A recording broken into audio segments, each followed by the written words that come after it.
content-ridden course by name Research Methodology. Over the years, research methodology has virtually expanded its scope and application value into every aspect of sections of history research.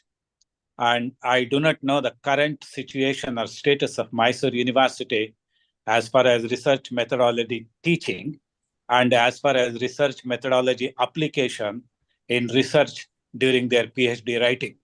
I had the opportunity in the last 20, 25 years getting PhD theses from different universities, including Mysore. Not only history department, but some other departments also. But I find research methodology content or application or usefulness or effectiveness or implementation in their thesis writing is not visible. Often I used to take objection also for non-method following methodless research. When I inform the concerned departments or so and other higher-ups in the concerned departments, they say too much of comment, whether on method or otherwise, about the thesis would be troublesome for students during their Viva Voce examination. So that is a petty reason which should not stand academically for a long time. For an isolated one case or two case, okay, but not for many number of theses. I think you all, since are teachers of history, both from Mysore, from Karnataka, and outside of Karnataka, I urge that you please pay more attention to research methodology aspects. You know, one of the most attractive theories of research methodology for me for last so many years have been that continuously I have both inherited, learned, practiced, taught, and even observed supervising students' writing. One of the most favorable research theory for me was Oswald Spengler's cyclical theory. Oswald Spengler takes a position that every individual, every family, every community, every institution, every country, the whole world, and have certain patterns in the evolution and even post-destruction.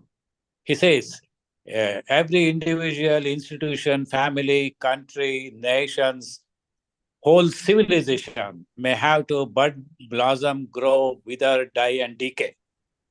This is the entire process of the universe. What is there today is not there tomorrow. It was their research methodology for history people long ago, and it is gradually fading. I think that fading part to be corrected needs a major role, thought, and immediate action by the teachers concerned in the university, whatever the department. I'm not confining my observation to one department, to many department of social sciences, because social sciences broadly become our area within which jurisdiction we can talk about. We cannot speak about other sciences.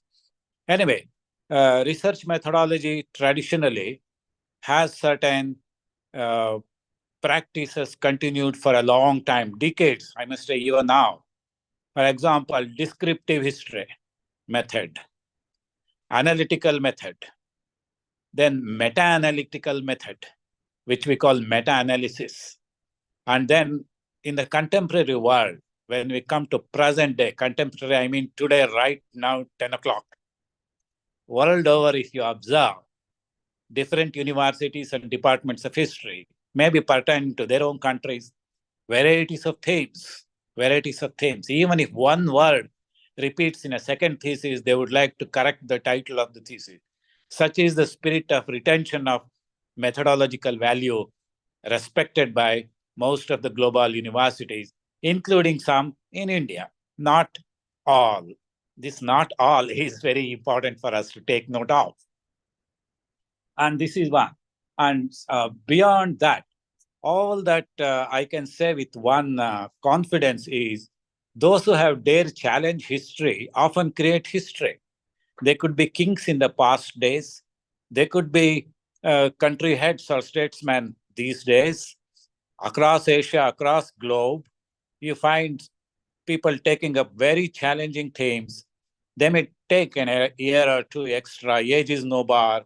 When you really take up highly challenging titles rejected by others before, they take on, they move on, they bring in too much of value to their work post submission. It is a pleasure to read some of the latest theses covering with the expanding scope of research method, and not just taking writing talking about it. It is living methodology. For every aspect, for every problem, there is a solution, and there is a method to find that solution. This is all I want to urge. You know, Socrates, for example, if you remember his name and his writings, one sentence really demand attention. Unexplained life is not worth living. Meaning, uh, improperly written theses have no place in the stockhold of historical research, meaning that be in line with the current trend in the world. I appreciate the thesis title. I would like to read it again. Recent Trends in Socio-Economic History of India. Here, when you say recent trend, you can't take up, for example, medieval or ancient Indian history and try to pinpoint recent methods can be applied to the olden titles or olden period.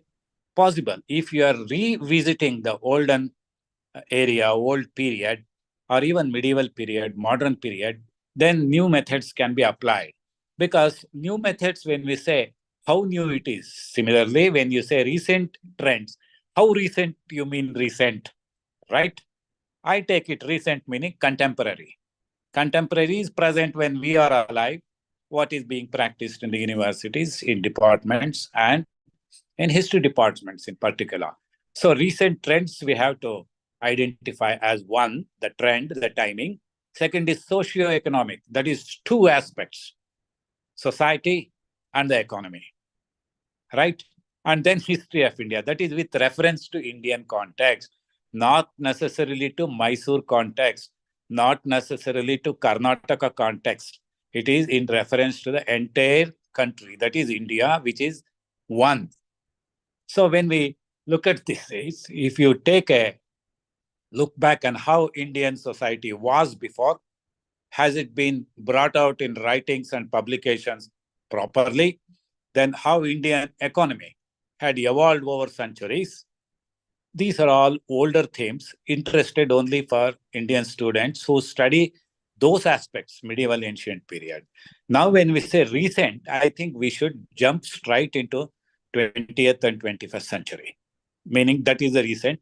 Most of you were all, including me, were all born, studied, and are living. So you have to concentrate on with this theme to talk about on history of Indian society and history of Indian economy. So let us take one by one. Medieval area, we will somehow, before transforming to modern era rather, we find some of the things continuity. Meaning continuity is one of the features when you study whether economy or society of a country of a period. So we have to take some aspects from the medieval history, what have exactly come and or before us in the modern period. And modern is, I don't say like in case of how recent is recent, how modern is modern. Now, modern, we generally take it post-World War period, or if post-World War II period had major presence of pre-World War features, then we study those aspects as formative period for that era. So, for example, uh, being all of you are teachers of history, I would like to mention that uh, studying ancient, medieval, modern, contemporary, these are the aspects. I think in teaching, you don't cover much of contemporary aspects because I have scanned quite a few syllabus of history department in Karnataka University also. On contemporary aspects, they do not have much emphasis, but on modern, they have considerably. Example, if I take few names like Romila Thapar, a great historian who is still alive, 94 years. She is a authority on our first reference to ancient history of India. If you come to modern, you find Bipin Chandra, etc. And also in Bengal, especially more than society, it is on economy and political economy aspects of Indian history. Many historians have studied that. When you come to society, if we have to talk about contemporary aspects, how society-related research have been covered in history research, then you have to parallelly can see, not clubbed together, economic history of modern India also. But let me split society and economy for your convenience, for my convenience, so that easy to understand, and for you, because you all being teachers, I'm sure you're all challenged with time factor, that to read and also follow research uh, thesis in Mysore University. These, with a lot of holidays in the university and university colleges, some of you may be from college teachers also. So you are challenged with time to follow whatever contemporary changes that are happening in the study of Indian history or Indian society from medieval to modern to contemporary. So considering this aspect, I feel that it is sometimes necessary for you to follow what is a trend. If you do not understand how it has changed over a period of time, short time, middle term, long time, you would not be able to bring in one comprehensive manner, comprehensive method to study.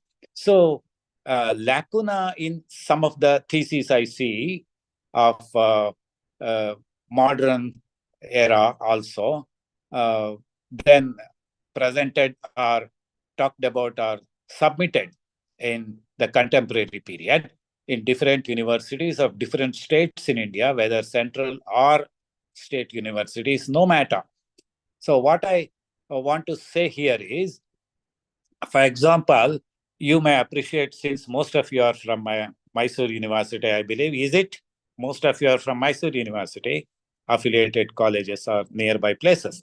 So here, nowadays trend is some people pick up themes relating to their own district or some district that is within southern part of Karnataka. I have had the opportunity to read some theses about Mandya district or even Mysore district itself. So whether necessary or not necessary, what they do is in the introductory chapter, they certainly depend heavily on gazetteers. And even if necessary or not necessary, they bring in the location of Mandya, geographical features, etc., etc., etc., which may be avoided.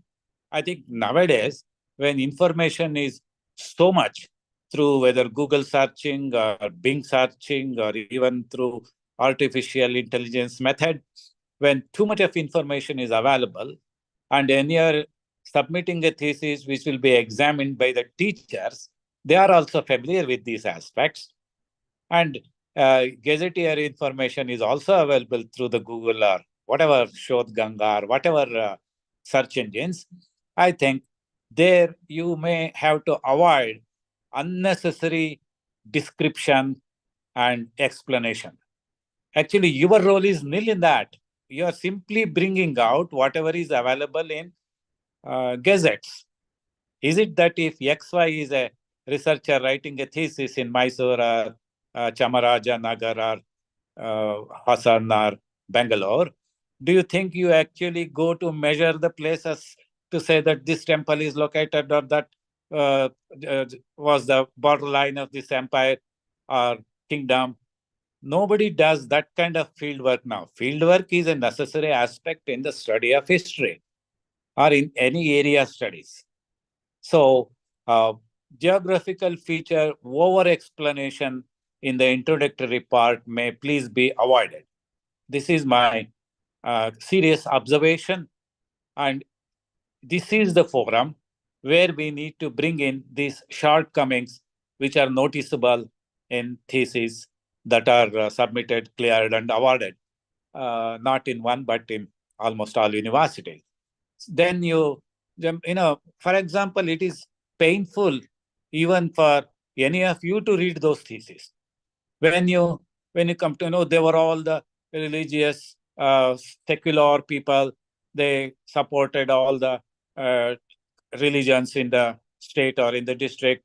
Example, Hoysalas, they supported Jain beliefs, they supported Hindu, they supported Buddhist, they supported Shaiva, they supported Vaishnava temple, and also gave donations of land, etc., etc. When this is all said, you don't verify anything. All that you verify is what is recorded already, either in books or gazetteers or in some academic journals. Basic research does not go into the medieval or modern period. Basic research, I mean, going to the original sources. You quote from a quoted books, you quote from a quoted places. That is not the original place. Fieldwork is important, and consultation and interviews with the living legends who have information stored but not printed and published. That may also become quite necessary. Now I tell you, you cannot practice writing books sitting in a room. Even a professor, for example, collect few books, sit in your room, spend a year or two, and get in some magazines, get in some academic journals from wherever they are available, even online available nowadays. These are all easily fed into the search engines. You can trace with a press of a button for any information you need. All this is made possible to enable researchers. How many of you have exactly, during your PhD studies or otherwise, noticed people depending heavily on artificial intelligence? Artificial intelligence, for example, is developed by following a method of algorithm.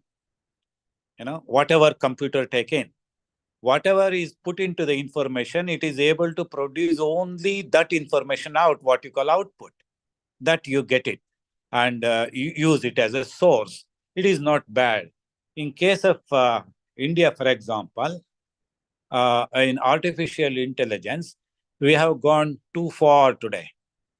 We are one of the best AI applied society and economy and management in this country.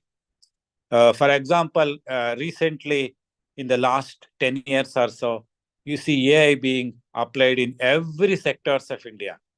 And even example, collecting individual informations, feeding it into Aadhaar, for example, right? And then PAN card. Where did we have 30, 50 years ago PAN card or Aadhaar? It was all not known.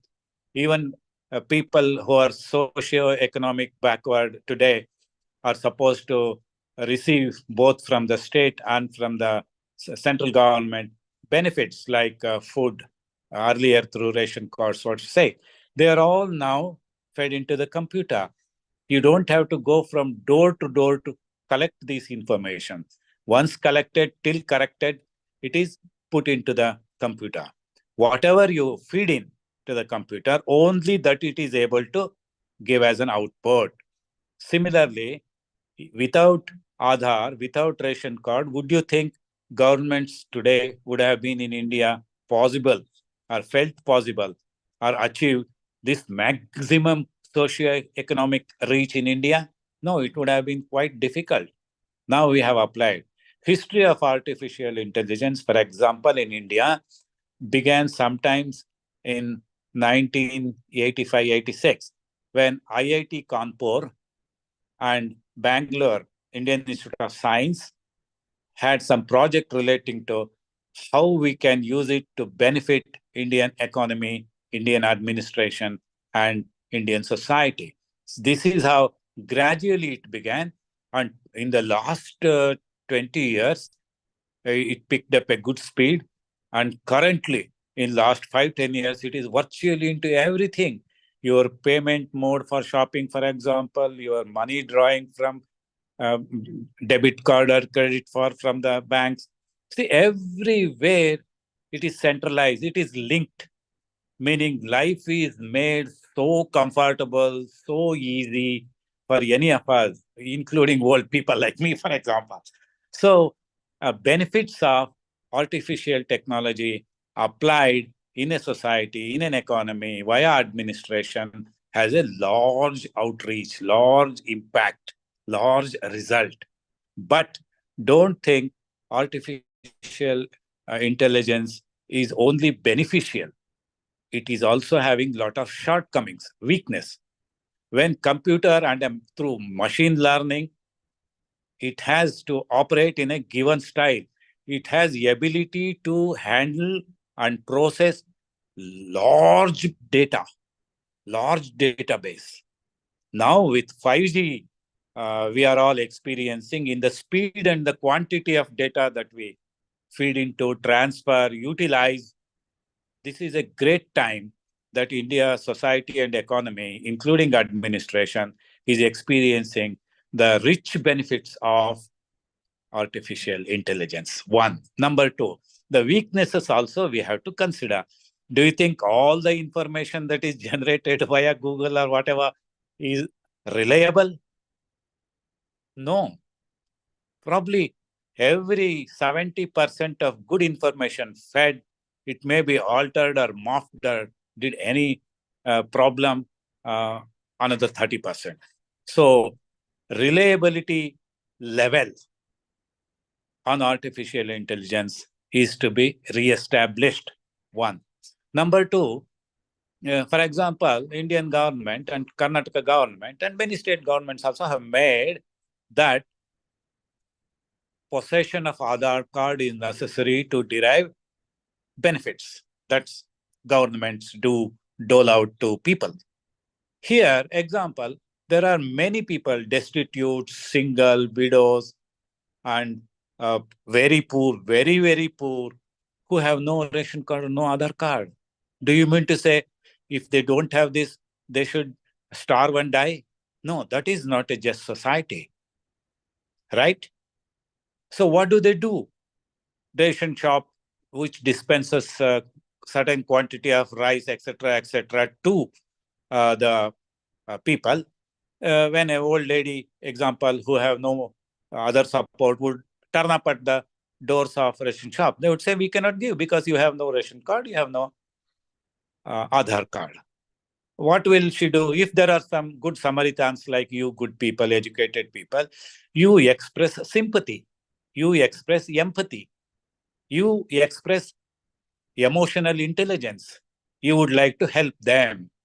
Maybe if you have time, you would certainly take them to the deputy commissioner or taluk office, wherever, explain on behalf of that people that, look, this lady, she is not well. She has no source of income. She needs to have some food. She has no support. She has no ration card. She has no Aadhaar. Unless that, they won't give. Now, if since a taluk officer or a deputy commissioner is a human being, not a computer, he is a human being, he has some compassion. He would say, yes, she deserves, she doesn't have, let her apply, we will help her. But immediately go to this shop, I give authority, you draw some ration, live on for some time.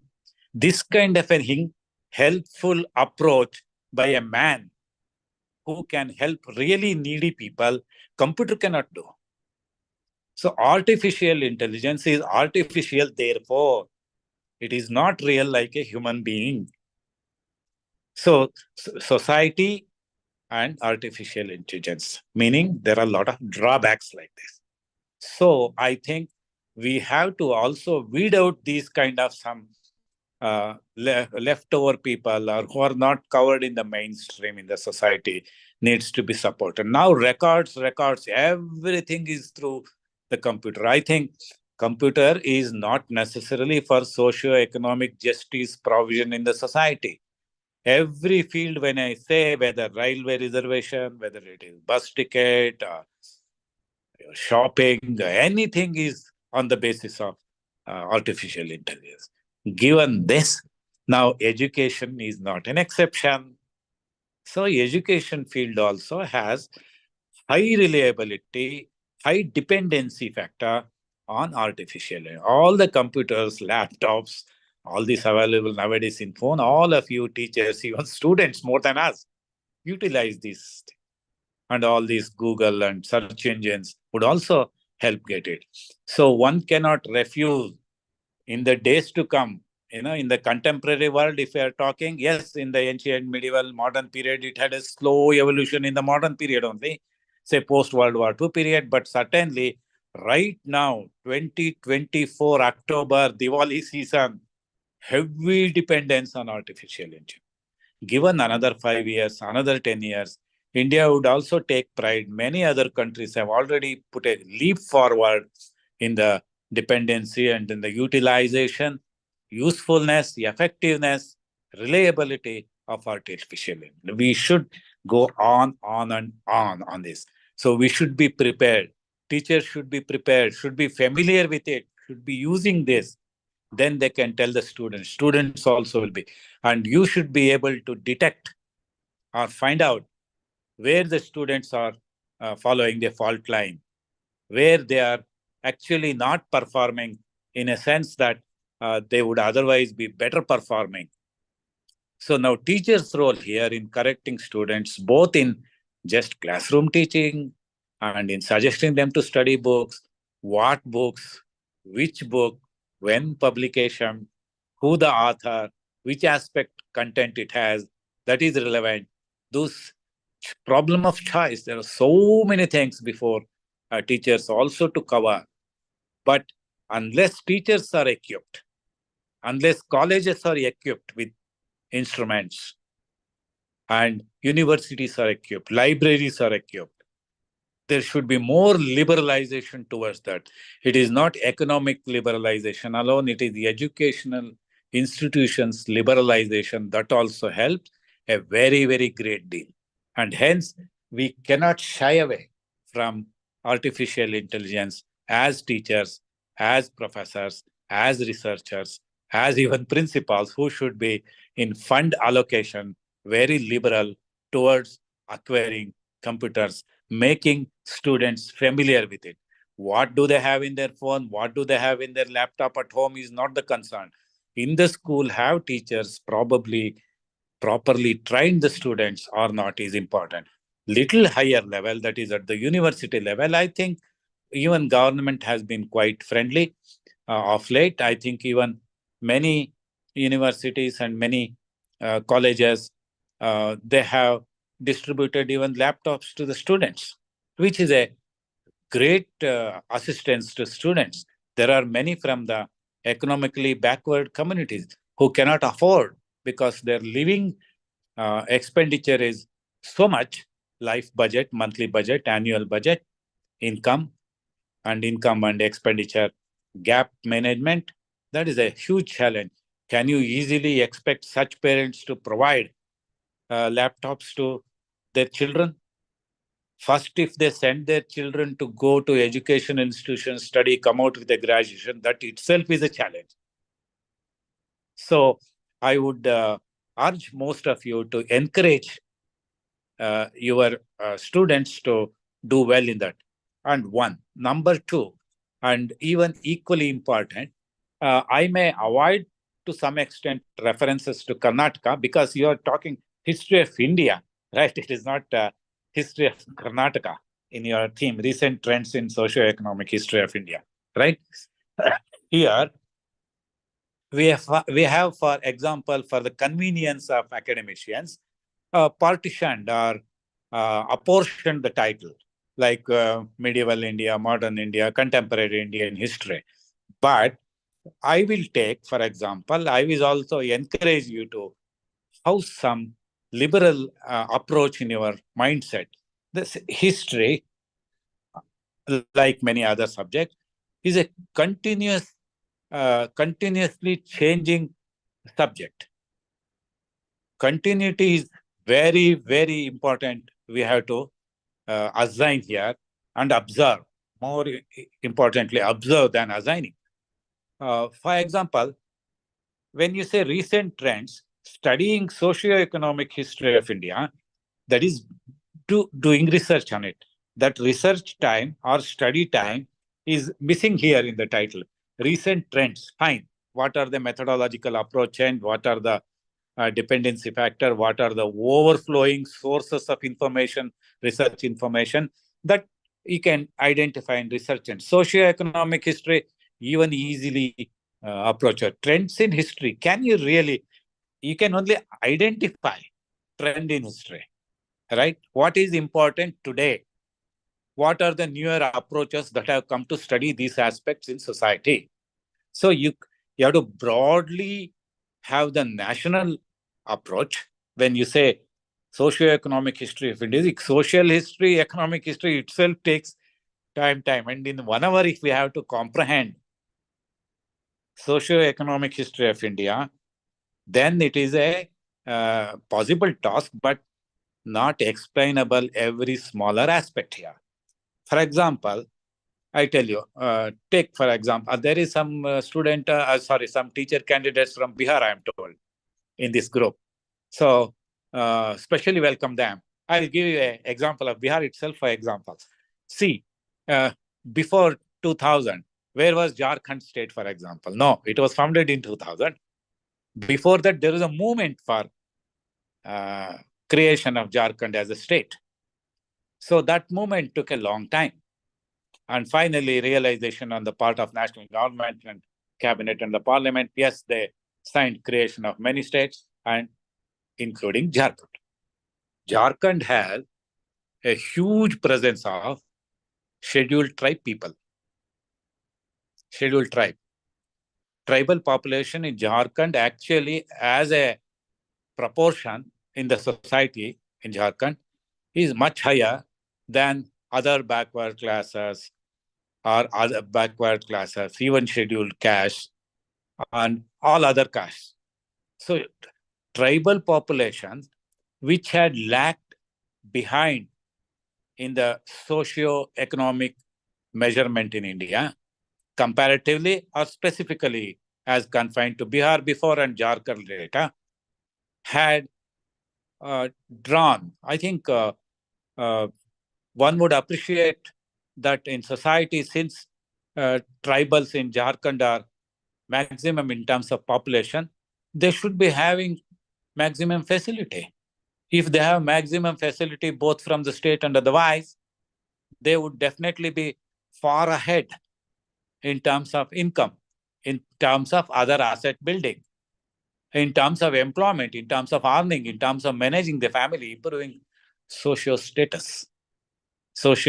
Society status often comes from economic status, or economic status gradually can be obtained by following an improvement in social status. So given this, how much Indian government, how much Jharkhand government, and how much other governments have helped out their society over years, which is a feature in modern India. Thanks to realization or awareness improved in terms of quality also, administration at whatever level, national, state, district, even taluka, they have really realized that socially and economically backward components of Indian society do deserve greater attention for helping them derive benefits from the national government schemes in addition with state government schemes. So if you study and compare, for example, Jharkhand scheduled tribe improvement in the socio-economic cadre, you compare it with, for example, northern eastern Indian states minus Assam, because Assam is far the largest and has a better betterment indexes. So in case of Meghalaya, Manipur, Nagaland, Sikkim, Arunachal Pradesh, All there you take. For example, you have better living when you compare to the Jharkhand scheduled tribes. Rest of India, you compare Jharkhand tribes, Jharkhand people are still behind. 20 years into their own responsibility of ruling. Now, it will take some more time. It is not easy if a section of society or a community in a society, in a country, I mean national boundary, takes centuries to improve their quality of life and enter proudly to the mainstream of the nation. It is not a single day jump. It takes certain time, sometimes decades to provide justice. And we should appreciate the way Indian government has taken initiative, the way different state governments, including Karnataka, have taken steps to improve the socio-economic status of communities. Communities collectively, society, whatever caste, religion, forget it. Backwardness is backwardness. They need to be rectified. They need to be provided assistance. We have done it. Actually, in the second part of my lecture, after this lecture is over, I will be touching upon an Asian country, not necessarily India, to compare to India, how they have improved faster with probably equal amount of or lesser amount of assistance are at their disposal, where India stands, where they stand today. So that I will come a little later. Now it is since confined only to India. I think since history is a continuing theme, today's thing may not be important in the syllabus for history in the whatever Mysore, whether for pre-university or for graduation or for post-graduation. After 10, 20 years, today's changes, today's measures, what the government is doing and what the society is doing. If you would like to keep the government out, study only the statistics relating to the society, then after 15, 20 years, this become content in the teaching or the texts as states may desire and deserve. So, meaning today's society will be tomorrow's part of history. Today's economy, tomorrow's history part. So history, unlike many other subjects, is also a continuously growing, evolving. Even 100-year, 200-year, do you think history would have been a total history? No. There is enough of a leftover period of today, tomorrow, coming years, coming decades. So that is evolution. Darwin's theory of evolution. Just remember.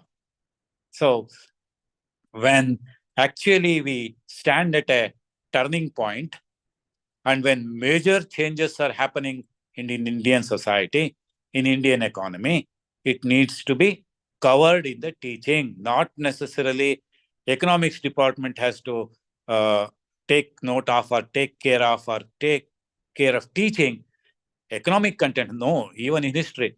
Don't you think that you would have studied socio-economic history of Karnataka, socio-economic history of Vijayanagara Empire, socio-economic history of other areas like Hoysalas, etc. So even in history department, studying socio-economic history aspects of modern, of contemporary, I have an understanding of in Karnataka that contemporary history, not much themes have been chosen for research. And for modern history also not much, except freedom fighting, finished with that. The moment India got national freedom, then I think your modern history aspect actually begin. But in textbook, it ends. So there are certain lacunas, there are certain defects, there are certain deficiencies. Correcting these deficiencies, filling this gap on information and on content feeding to the discipline of history become necessary. So I would like to jump in and take on anybody's inquiry, question, whichever I would like to take, because I said recent trends in socio-economic history of India, that how socio-economic history of India at different periods, whether you classify them by centuries or you classify them by period of different empires. That need to be taken into. Some of the new tools that today are available to researchers can be utilized with greater degree of seriousness, applied, and then a better writing of history may prevail, may come out, may be very, very useful for students and teachers in the coming days. I think it could be time to gradually conclude. Is it? Admin?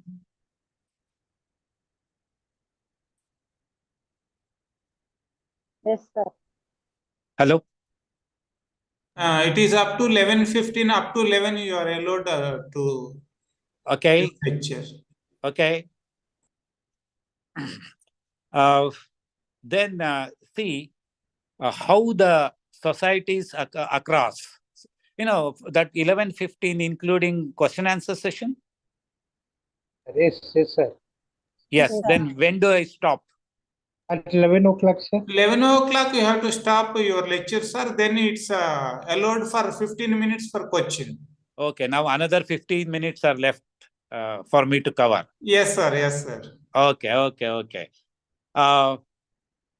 Since you say there are people from outside of Karnataka also attending this refresher course, they may also probably inform us or inquire from us about the situation in their state, how they have evolved, they can inform, how they are integrated with overall Indian, in quotes, could also be entertained. So since teachers from Karnataka, I think they may be more in number.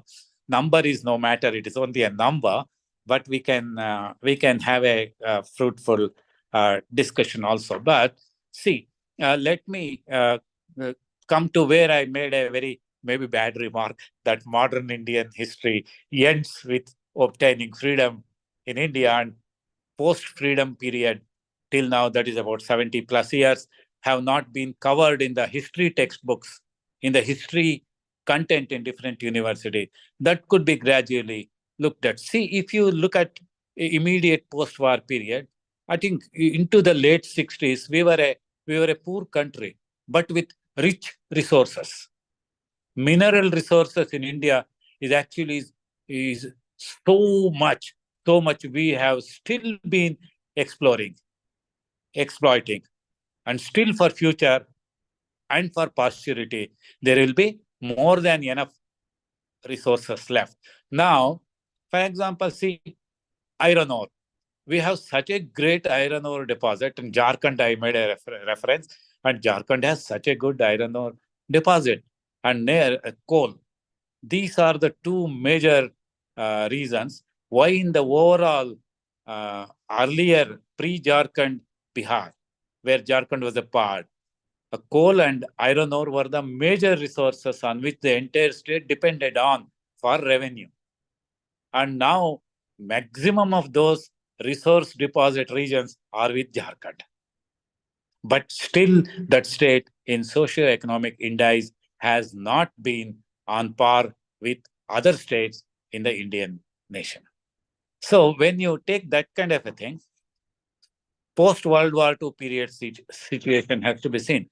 Karnataka, let us take, for example, in post-independent India, as overall India was very poor. You may remember when Mrs. Indira Gandhi was Prime Minister, she made a very attractive election and political slogan, Garibi Hatao.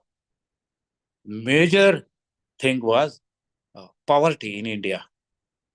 The economically well-to-do section of the society was very small, and they represented usually in politics and administration also across. And it is only as time changed, time moved, we have many aspects coming into the stream. India finally self-dependent it became, meaning realizing their resources, including human resources. Today, on the one hand, you have unemployment, but it is very negligible. I don't think unemployment is a huge problem in India today, or poverty is a huge problem. There are actually many fake ration card and Aadhaar card holders today to draw the benefit. If that is taken off, the existing percentage of socio-economic backward class people could be helped even much better. And state resources are also made in a major way, apportioned, reserved for certain specific sectors to be helped out in a given manner. So gradual economic growth in India, in 60s, 70s, even in early part of India, 80s, we were called 3% growth economy. That is, they were called Hindu rate of growth, 3%. Today, when we stand at 7.2%, 7.6% growth of Indian economy, it is a major leap forward. That in 1980s, for example, many changes have happened. Application of much of the application and expansion of our industrial management, for example, production system, small, micro, and major industries. We have led the whole nation. Example, textiles, nowadays, of course, iron and steel industry, paper and pulp, and consumer goods. Nowadays, I think people are consuming more than what they actually require. You can buy on credit also many things. You are given easily credit cards by the bank. Look at the shops, how they are flooded with consumer goods. And look at any home, how much they have accessed, whether useful or rarely used products of what we call white goods. So economic prosperity of the nation has also had a inequitable distribution in the society, thereby allowing socio-economic backwardness to continue uninterrupted. Whereas economic growth is not interrupted easily in the last 20 years, if you observe very easily. Economy is on the high growth path in the graph, whereas socio-economic justice delivery aspects, there is some slow. The reasons there need to be, and see how many times even government employees' pay scales have been revised. Today, look at the income levels of people, even from the lowest level in the municipal corporation, for example, even highest secretaries in the government, how much of income have risen. Of course, inflation also has risen. We have to grant that. And banks are flooded with money today. They are giving loans easily for any reason, or no reason in the days to come, maybe. So with that, a lot of money is in the banks. So bank interest is declining. A lot of money is government demand also by labor class and white collar workers and bureaucrats are also so much. To accommodate the inflation, they need more income to be compensated. So government and private sector in both ways, depending on productivity of a worker, income is also rising, but not comparably in equal proportion as that of inflation. So inflation and interest both are actually linked in any society to measure socio-economic level of the communities. Why all of a sudden there is a blank on the screen?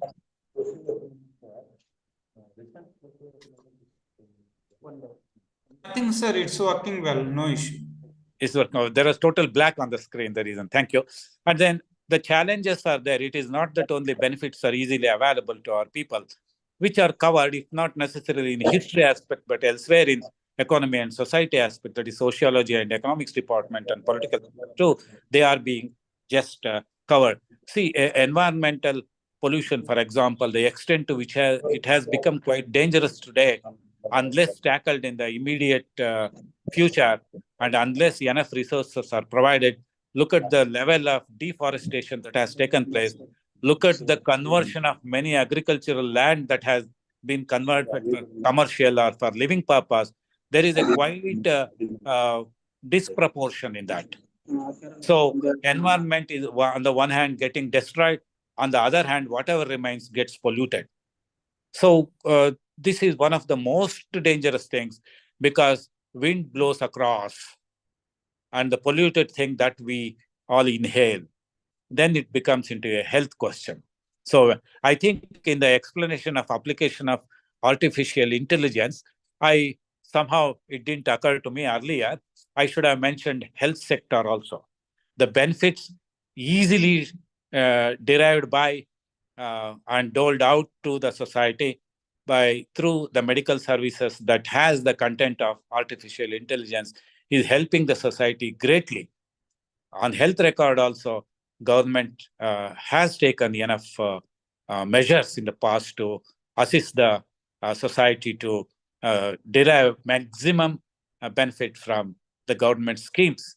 There is no short of schemes, but only administration and handling of the schemes have some shortcomings that is not beyond human control to be regulated. It can be controlled, provided the administration and bureaucracy has a better commitment and integrity, compassion, empathy, and emotional intelligence. With this, I think I would conclude that in the coming days, for the departments of history anywhere in India to record the extent of which we have developed and grown and progressed, this becomes a content for future in Department of History also, like in other departments of society, that is sociology, economy, that is economics department. Thank you. Thank you, sir. Thank you very much. Mine was not an organized lecture, because otherwise Thank my you, sir. habit in Mysore University is to bring PPT and make a presentation directly. But since early this morning, restless for me, so I had to make a oral presentation that I did confess earlier to the coordinator. Thank you very much. It's okay, sir. Thank you. Thank you, sir. Thank you, sir. Thank you, sir. Thank you, sir. Thank you, sir. Thank you, sir. Thank you very much. Yeah, please. Hello, sir. No questions? Thank you, sir. Questions are there. Questions are there. Okay, stop thanking now. Keep asking. Sir, thank you, sir, for giving a very synoptic presentation of the recent trends with focus on methods. So, I come from Tamil Nadu Government Arts College for Men Krishnagiri. Great. Thank you, sir. I am Kaja Moidin, Assistant Professor of History. Welcome. Twice I visited Jawaharlal Nehru University when I was doing PhD. Sir. Oh, great. You should have searched my name. I went to meet Professor Vijaya Ramaswamy and Professor Sabyasachi Bhattacharya. I know. Both are no more. Yes, sir. I would like to share a few points from Tamil Nadu, sir. Please. To the best of my knowledge, all universities have paper on contemporary history of India. And as well as contemporary history of Tamil Nadu, both at regional level and national level, sir. And as far as historical scholarship is concerned, it has been influenced by theories within and outside India. And particularly, there is a journal, you may be knowing, sir, you are the master of the field, journal called History and Theory that comes from Brown University and Princeton University. Right. Which every new development in the domain of historical research. Having said that, I have a question, sir. Please. What is the contribution of three historians, particularly Professor Bipan Chandra from JNU and Professor Ramachandra Guha, and in the Indian context, and particularly the contribution of Professor Janaki Nair in the context of princely Mysore and modern Karnataka? Yes. Three questions. Bipin Chandra first, because he was my super senior professor in the university. I was a student also there, but don't be confused. Any one of you or none of you, don't be concerned or confused that I belong to the Department of History. No. Probably my learning history ended with getting a degree in Mysore.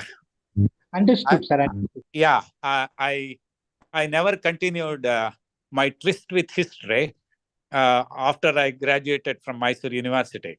Actually, in Mysore University, they had a syllabus on East Asia, China, Japan, Korea. I did do those papers in Mysore.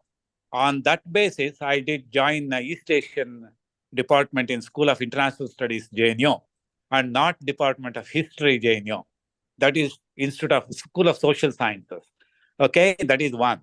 And whatever Bipin Chandra and even Romila Thapur, Harbans Mukhia, Sabyasachi Bhattacharya, all that you made references, they have only been with history. I have been only taking note of their work and their talks, not necessarily being a student there and following their work seriously. It is a general taking note of one. I think they are names, not just in India. You go anywhere, you talk about modern India, certainly don't you hear Bipin Chandra's name on top? You do. Right? No response? Right. Similarly, Romila Thapur, Ancient India. Whether you agree with her theory or I don't agree with her theory is a different question. But as a scholar, as one of the best communicator, I think what she has done is, hers is whether Aryans were Indians or whether they came from Persian region. They are Indians or aliens. This was the question. She takes one position. Those who want to argue with her take a different position and argue. Argumentativeness is one of the major features of Indians, intellectuals. You argue for the sake of argument, but certainly you may at the end be a follower or a bandwagon or even a hedge. Right? Anyway, that's good. You came to Ramachandra Guha also. Ramachandra Guha is a major observer, a living and a contemporarian for I and you. And he could, Bangalore. He has become more a Karnataka man rather than a Bengali. That is, I think you still have access to what he writes, what he talks, even we can. But because Bipin Chandra, we cannot now. See, I think one of the greatest Bipin Chandra's contribution was joining a talk that is face off with this history of what was it? End of History and the Lost Man. You remember? Some Japanese scholars, sir. Yeah. End of History and the Lost Man was the book by Francis Fukuyama. You can Google and check up these things. Francis Fukuyama, End of History and the Lost Man. Bipin Chandra joined in conversation with Fukuyama on television for 3 hours. In India, both Times of India and Hindustan Times, both Delhi-based editions, did carry on Sunday edition full blown-out page on this dialogue about that. That was one thing with Bipin Chandra contributed greatly. Because it commanded world attention among the academy. I have seen abroad 2 people talking about that. I was wanting to talk to Francis Fukuyama, whereas his secretary said, Bipin Chandra, meaning secretaries of such great global authors mention about Indian author or dialogue partner. Imagine their popularity too. I think that was one. And freedom movement, I think he has done a great deal. An immediate formative period of post-independent India. I think, you mentioned about Janki Nair. Yes, I think Janki Nair needs to be appreciated, congratulated, because in a no man's land in Delhi, from South, she's a Keralite, to dare to prepare contents on Mysore history is one thing which not many had done. Because she did focus more on Mysore Wadayar history. And nowadays, I believe she is studying Karnataka society also, how it has certain inclination greatly towards political formation and combination in Karnataka politics. That is studying Veerashaiva Lingayat Matha system and all. I Exactly, think, sir. Very yeah, latest. right? Mata. Yeah. So she's active, whereas Bipin Chandra, Sabyasachi are no more. Ramachandra Guha is around and active as a weekly editor, as a columnist. I asked, actually, Mysore organized something on Tipu Sultan 2 years ago. They asked me if Ramachandra Guha can inaugurate, please talk to him, sir. So I did approach him. He said, me and Tipu. Then I thought, good, he has certain reservation. He wants to talk on some subjects on which he has really good information and knowledge, and avoid controversy. I think you ask a contemporary man today in Karnataka, basically, to speak on Tipu or eloquently make an inaugural speech, one would hesitate. Political stir has been so much here in Karnataka, though I'm not very familiar with the integrated aspect within, because I lived 42 years in Delhi and just returned to Karnataka to make a settlement here, a resettlement. So I just follow what they write. So even I do hesitate, but I made a daring comment on Tipu. You know this? You may not know that academicians did not have a major role during the controversial events 3 years ago. I said it. Then I had to defend that. How?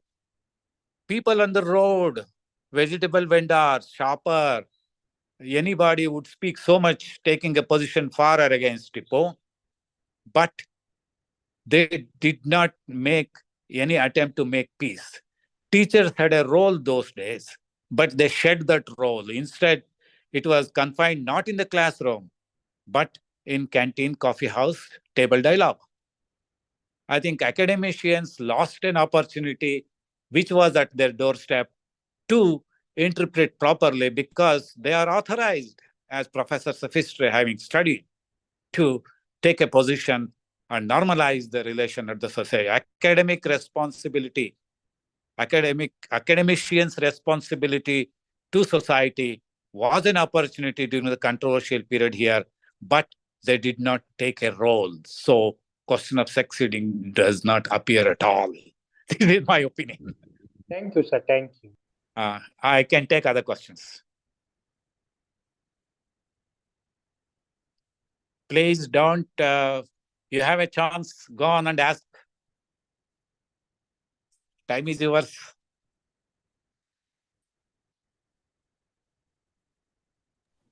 Sir, good morning. My name is Robert Rodriguez from Udupi, affiliated to great. Mangalore University. Sir, my Great. question is, over the years, we are talking about equal distribution of wealth among the people of India. But contradictory to that, nowadays we come across, billionaires number is rising every year in India. And, the gap between the rich and poor is widening day by day. Right.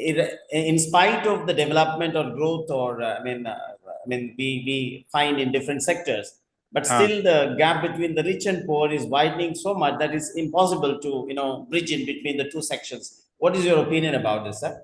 Opinion only. Okay, good.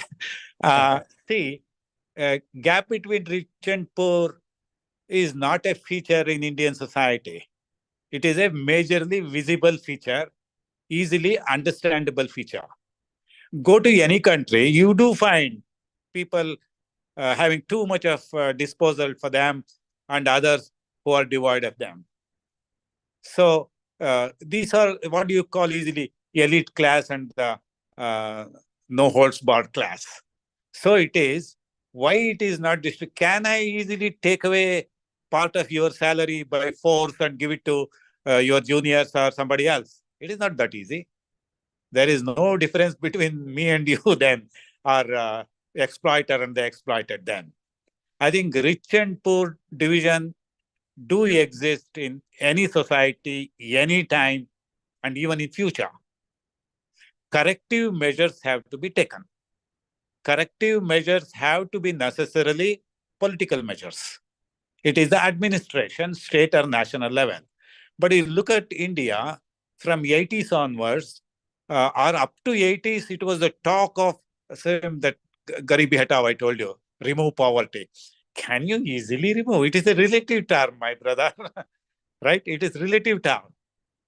That your income may be higher by 10,000 rupees compared to my income. Can you bridge?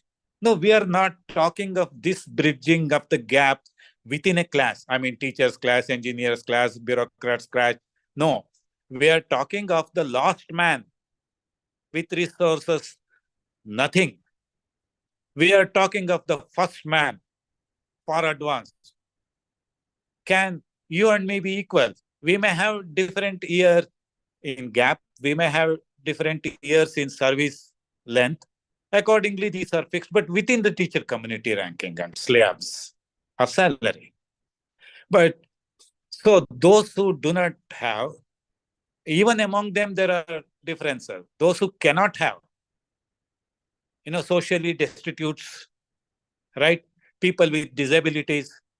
Do you think they can easily go to university, pass, get your rank and get a job with you easily and get your salary? No. But within them, given their limited conditions or with insufficiency in supplies to make a minimum honor living, quality of life, I mean, there needs to be some support extended to whatever they may be earning, they may not be earning, supported to by the government measure. I think in India, up to 70s end, there was one line of approach. Make a policy, give maybe 30% of what they require through your own political or bureaucratic channel. That is, half of it is what do we call dropout of resources carried to distribute. Last man receives only 10% and 20% of whatever is meant for him. So this is the distribution sector shortcomings or loopholes, what popularly they call. So it is for the destitutes, for the disabled and really poor. Really poor, even government policies. For example, can I quote Montek Singh Ahluwalia Planning Commission when he was deputy chairman? Deputy because always chairman is prime minister himself, any period in our country.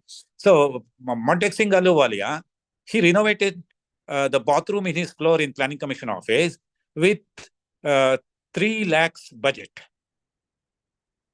3 lakhs budget. It was cleared. When he was quoted in a press conference, he said in India, we consider people who earn 35 rupees a day per person is not poor. Because if you take the Delhi street food prices, 10 rupee, 2-3 chapatis and 5 rupees some chole, still he will be left with money. 10, 30 rupees, 5 rupees extra for your tea and other things. So he cannot be classified as poor. We cannot give him facilities. That is what they came out. Nonsense, I call. Do you think there is any sense? He may be a great thinker, policy implementing agency man, but the way he has considered is not. No, it is not a computer. It was Ahluwalia. Computer has shortcomings. I did mention before. It is not a human being. It is only a machine. It learned through what you feed in. It puts out what you have fed in. It doesn't know an old lady, old man has to be helped. It simply doesn't know that, they need, or they are getting it even after having enough. I take it back. It doesn't know anything. So these ethical features. Ethical feature is doing correct thing even when nobody is watching me. Doing right things rightly. Having some compassion, empathy, emotional intelligence. I put my thing in your shoes myself and then assess the situation. If needy, I should help out. I think that kind of an emotional intelligence should prevail on the bureaucrats, policymakers before they make the policy and help implement. I think now many things go directly benefits to the beneficiary because of computerization. That is what I call artificial nature. This has changed the very profile and fabric of Indian society and economy too. I think life is more comfortable for me and you compared to 25 years before, right? The very convenience you are enjoying today. I think these become necessarily educational content in the future. Today's history will also be tomorrow's and day after and a decade ahead history, but content will be different. How quick we are to adopt those contents, teach, bring into education. Reform in the education system is also necessary. Universities and departments must have autonomy to alter the content every year. Not simply last year it was not there, put that. This year it will be there, remove it. No, not that kind of an exercise. Real thinking. If we don't, how can computers think? We should think and do. I think each one of us as an individual, as a human, as a teacher, as a student, as a researcher, have our own responsibility cut out clearly. We should attempt to fulfill this responsibility. There are also many comments. Great academicians have far-reaching success, but in society they are failures. That is also called as. Anyway, I think this is how I could. Got it. Yeah, thank you. Sure. Welcome. Next. Sir, am I audible? Yes, you are. Sir, good morning, sir. I am Dr. Basaya Madhupati from Belgaum district, sir. Belgaum. Sir, as in the contemporary India, what is the opinion about nationality, sir? Whose opinion? My opinion, your opinion, collective opinion, your general opinion, your opinion, sir. Your My opinion, sir. Yeah. What is my opinion on in contemporary India on nationality? Right? Yeah. My opinion on Indian nationality, Yes, you sir. mean? On contemporary Indian scenario. Yes, sir. Bar the political aspects, because it is not good to talk too much of politics in such forum. Let us leave the political aspect of it. Otherwise, whether you agree or not, whether I agree or not, if I and you are born in India, we're basically Indian nationals. Right? We do carry birth certificate. You are attached to Belgaum. Maybe you are born there, your previous generation was there, you are educated there, you are working there. Anywhere in the district somewhere, you have certain love. You take pride in representing Belgaum when you are outside Belgaum. Right? You feel for it. Yes, sir. You feel for it. Similarly, if you have also over the period of your own evolution as a personality, you would imbibe certain qualities of outside of Belgaum. That is Karnataka. You are a member of Karnataka state, right? You are a citizen of India. India is a nation, right? Then you are student or teacher of history. You have studied history of India as a nation, or a nation split between different kingdoms or empires, right? At that time, one was enemy of the other if you are in the top position. What were the, there was no need for disarmament. They were only fighting with dandas and all little iron equipments as a war material, right? Whether small war, big war, national level war, whatever. So meaning, it is only a crisis when a nation faces a small skirmish with India, China in border, equally small skirmish in Pakistan or Punjab area with the bordering areas of Pakistan. Then, something is happening to our country. Till yesterday, you had no sense of your own country when country was safe. When in peace, right, you don't need many things. Everything is quite peaceful. When nation faces a crisis, it is an attack on the nation. Probably that will charge you so much instantly that you need to feel, you need to speak. You also have to express some. What do we do? And there will be a lot of voluntary agencies, civil societies collecting donations, paying for our nation's expenditure, right? Why do you pay? Your hard-earned money. You won't every day give in the temple or give it to a beggar spend on unnecessary things, but you would give away so easily as a donation to your armed forces expenditure, defense expenditure to the nation, right? It is a feeling, finally, how much close you feel. You are a Belgamian, you are a Karnataka, Kannada man, you are a Indian. To nation is an entity, right? Then there is nothing called one India. It is a national feeling. It is a national entity. So this entity need to be retained, need to be refined, need to be strengthened for your own human good, for your own better transformation towards an Indian from just being a Belgam or Kannada man. So nation is an entity, individual is a national. So if there is an alignment, it is not a wrong thing. This is free from caste, free from religion, free from sex, free from literate or illiterate. It is as an individual I'm talking.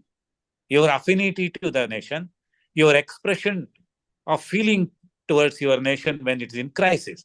So crisis usually bring more feeling and affinity to your nation rather during peaceful. But today, do you find peace so easily either within India or within Israel, within Palestine, within Gaza, within, say, for example, Russian and Ukrainian border? No, there is disturbance everywhere. You know, actually, threat to peace somewhere is threat to rather, I think threat of war anywhere in the world or within a country is threat to peace everywhere in the world. You can alter this statement that way. So threat of war somewhere is a threat to peace everywhere. So I think here it is a nationality counts. If you belong to a nation, if you are a national of a country, expressing your feeling, your nationality, your own entity of nation is not wrong. Not wrong. This is what I feel, my opinion. Sir, Thank you, my sir. name is Sridhar Naik from Mangalore University. Huh. My question is here. The recent trends in the research, particularly in the field of social, economic, and history, Huh. on the one side, but the economic changes responsible for the social change, and on the another side. But in India, in the 21st century, we have seen a rise of middle class more and poverty class. Huh. What is your opinion in this regard? See, so society you take as one entity. Within that classification, middle class and poor class. Middle class have improved their status, become bigger compared to long ago because of improvement in their educational level, understanding level, in their salary. Yes, sir. You know, salary, and if you only have education, you get a good job. If you have a good job, you must get a good salary. If you have a good salary, you live better compared to other. So rich, poor, comparison or otherwise is only difference in degree. Your economic level determines what your society level is, right? Social status do come certainly with people also who are economically not very forward because of their shedding of ego, because of their being very careful in their behavioral aspect in a community and a society, that, do good to the society, right? That is where your social status sticks, not what you do to yourself. What you do to your institution, what do you do to your community, what you do to your nation, these are relative terms. So your social status can be better because of your economic status or driven by your economic status selectively. Not every poor man wants to be good, but his economic situation is such that it does not move him out of the clutches of difficulties and daily sufferings. When you are busy with fighting your daily needs, how much time you have for rest is also a question. One. Number two, middle class becoming bigger because look at the extent of employment opportunities provided in 25, 30 years in the past greatly since the liberalization, privatization and globalization, LPG, thanks to Manmohan Singh government. Economic liberalization has really provided greater opportunities for people to move into jobs. Even you have no skill, you find a job.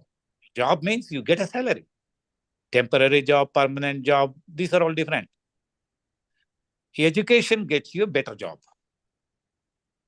So here the point is, government measures at a national scale will release or burst the opportunity pipe that everybody, depending on their sometimes connectivity, ordinarily, you are ready to do work, physically fit, health is good. I think there is no short of, look at the self-employment today sector with some government benefits, schemes and policies. So many individuals have been able to open startups, individual shops. They may not be greatly educated at all. Probably they had no hope when they were in their teenage 10 years ago. Today, look at them.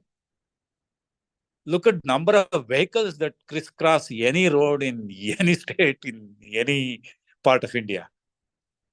So this is all speaking of their economic changes. Say, for example, if you are meeting your requirement financially for every day, your whole family every month, if you have salary above that, certainly you would be better off compared to last year or before last year, before certain schemes you are deriving benefits from. So once that happened, your rank will move within the society. In India, I think middle class is bulging, I think something like 60%, 62% of Indians are middle class. Maybe some 10% are very rich class. And say about 25, 30% are real poor. I'm not talking of fake poors who own the beneficial cards. Do you think in Karnataka, I was reading statistics about a month ago in some media agency report that 83% of people own poverty cards.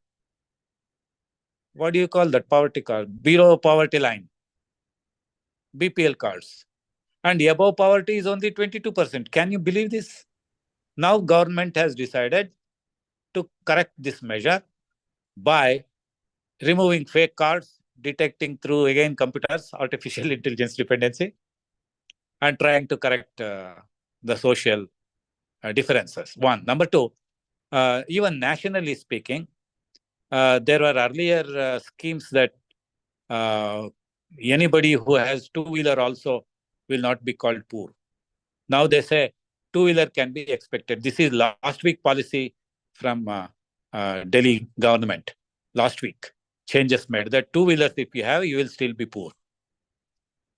So I think in India, it is policy implementation level, there are a lot of fault lines. Policy making level, fine. Real situation of society is considered whom to benefit, whom to classify. Only non-beneficiary, then there will be classified beneficiary and non-beneficiary. We call as well rich and poor. So poverty or richness is a relative term. Who was poor yesterday, maybe after 5-10 years could be rich. But your determination to work, your strategy to work, your continuous involvement in working and taking off, just that. It is an experimentation.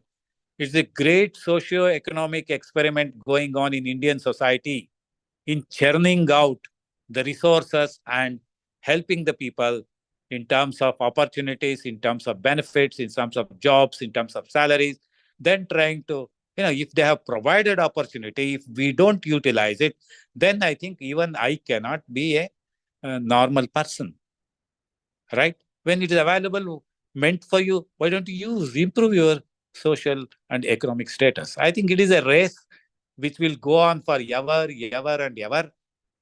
More AI implementation in India, more benefits will come to people. Better management and distribution system might prevail. This is what I think should be enough.